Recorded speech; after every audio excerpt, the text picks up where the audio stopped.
நம்ம கண்ட காட்சி உண்மைதானே அப்படிங்கிற மாதிரி தான் இருக்குது. 2026க்கான T20 வேர்ல்ட் கப்க்கான ஸ்குவாடை இந்தியா அனௌன்ஸ் பண்ணிட்டாங்க. இதில் குறிப்பாக பார்க்க வேண்டிய விஷயம் என்னன்னா, சுப்மன் கில் டீமில் இல்லை. 18 மேட்சை பெர்ஃபார்ம் பண்ணாதவரை எதுக்கு டீமில் வச்சிருக்கீங்க நம்ம எல்லாருமே கேட்டுக்கிட்டு இருந்தோம்.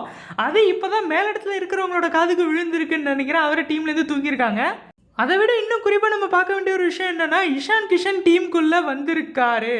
இஷான் கிஷன் இதுக்கு முன்னாடி ஒரு கொடுத்த ஒரு இன்டர்வியூவில் யங்ஸ்டர்ஸ்க்கு அட்வைஸ் பண்ணியிருப்பாரு. என்ன பண்ணியிருப்பாருன்னா, நான் 200+ ரன்ஸ் அடிக்கும்போது கூட இந்தியன் டீம் கன்சிடர் பண்ணல, தூக்கி வெளில போட்டாங்க. ஆனால் அதை கண்டு நான் தோண்டு போகல.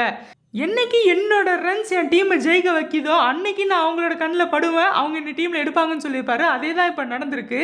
இப்போ ரீசெண்டாக முடிஞ்ச சையத் முஸ்டாக் அலி ட்ராஃபியில் அவரோட டீமான ஜார்க்கண்டை பயங்கரமான ஒரு ஆட்டம் ஆடி ஜெயிக்க வச்சுட்டாரு. இப்போ அவர் சொன்ன மாதிரியே டீமுக்குள்ளேயும் வந்துட்டாரு. அதோட இன்னொரு விஷயம் என்னன்னா, நம்ம ரொம்ப நாள் ஜஸ்டிஸ் கேட்டுக்கிட்டு இருந்த சஞ்சு சாம்சனும் இந்த ஒரு T20 வேர்ல்ட் கப் ஸ்குவாடில் இருக்காரு. கண்டிப்பாக அவர் பிளேயிங் லெவலில் இருப்பார். ஓவரால் இந்த டீம் பார்க்க நல்லா இருந்தாலும் நிறைய ஃபேன்ஸுக்கு இருக்கிற ஒரு வருத்தம் என்னன்னா, ஜெய்ஷ்வால் இந்த டீமில் இடம் பெறலையேங்கிறது தான். ஆனால் யாரை தூக்குவாங்க?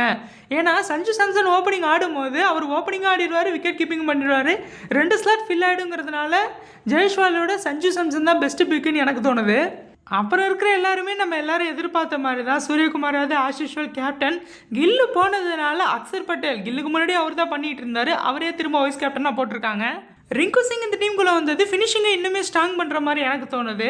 என்னை பொறுத்த வரைக்கும் இந்த டீம் பக்காவாக இருக்கிற மாதிரி தான் எனக்கு தோணுது. நீங்கள் இந்த 2026க்கான வேர்ல்ட் கப் ஸ்குவாடை பற்றி என்ன நினைக்கிறீங்க? உங்களுக்கு ஏதாவது ஓட்டை இருக்கிற மாதிரி தோணுதாங்கிறத கமெண்ட்டில் சொல்லுங்கள். அதே நேரம் உங்களுக்கு கிரிக்கெட் ரொம்ப பிடிக்குன்னா ப்ளூ கலர் ஹார்ட்டை கமெண்ட் பண்ணுங்கள்.